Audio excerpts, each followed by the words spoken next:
Hello all!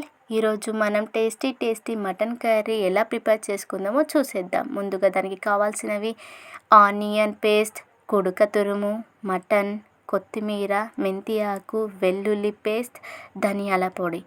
మంచిగా మనం మటన్ని ఒక 4 టైమ్స్ మంచిగా వాష్ చేసుకొని దాంట్లో ఆనియన్ పేస్ట్, కుడుక తురుము, ధనియాల పౌడర్, ఉప్పు, కారం వేసుకొని మంచిగా మిక్స్ చేసుకోవాలి. మసాలాలు అనేవి మంచిగా పడతాయి మటన్కి. మంచిగా కలుపుకొని పక్కకు పెట్టుకోవాలి. స్టవ్ ఆన్ చేసుకొని కుక్కర్లో మనకు తగినంత ఆయిల్ వేసుకొని దాంట్లో మిర్చి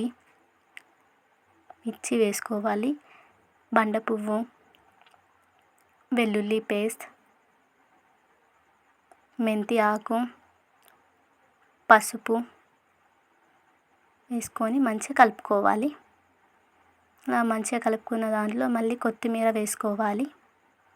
అలా వేసుకున్న దాంట్లో మనము మిక్సీ చేసుకొని పక్కకు పెట్టుకున్న మటన్ని దాంట్లో వేసేయాలి.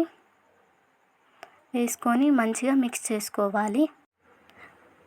అలా వేసుకున్న తర్వాత మంచిగా మిక్స్ చేసుకోవాలి. మంచిగా మిక్స్ చేసుకున్న తర్వాత ఒక 5 మినిట్స్ దాన్ని అలానే ఉడికిన తర్వాత దాంట్లో మనము ఒక 2 గ్లాసెస్ వాటర్ పోసుకోవాలి.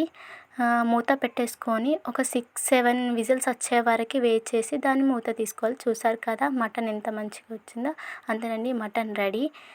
చూసారు కదా ఎంత మంచిగా కుక్ అయ్యిందో. బగారా రైస్కి మటన్ చాలా బాగుంటుందండి. మీరు కూడా మీ ఇంట్లో ఒకసారి ట్రై చేసి చూడండి. చాలా టేస్టీగా వస్తుంది. మీకు ఈ వీడియో నచ్చినట్టయితే like, share, subscribe. Thank you for watching. Don't forget to subscribe.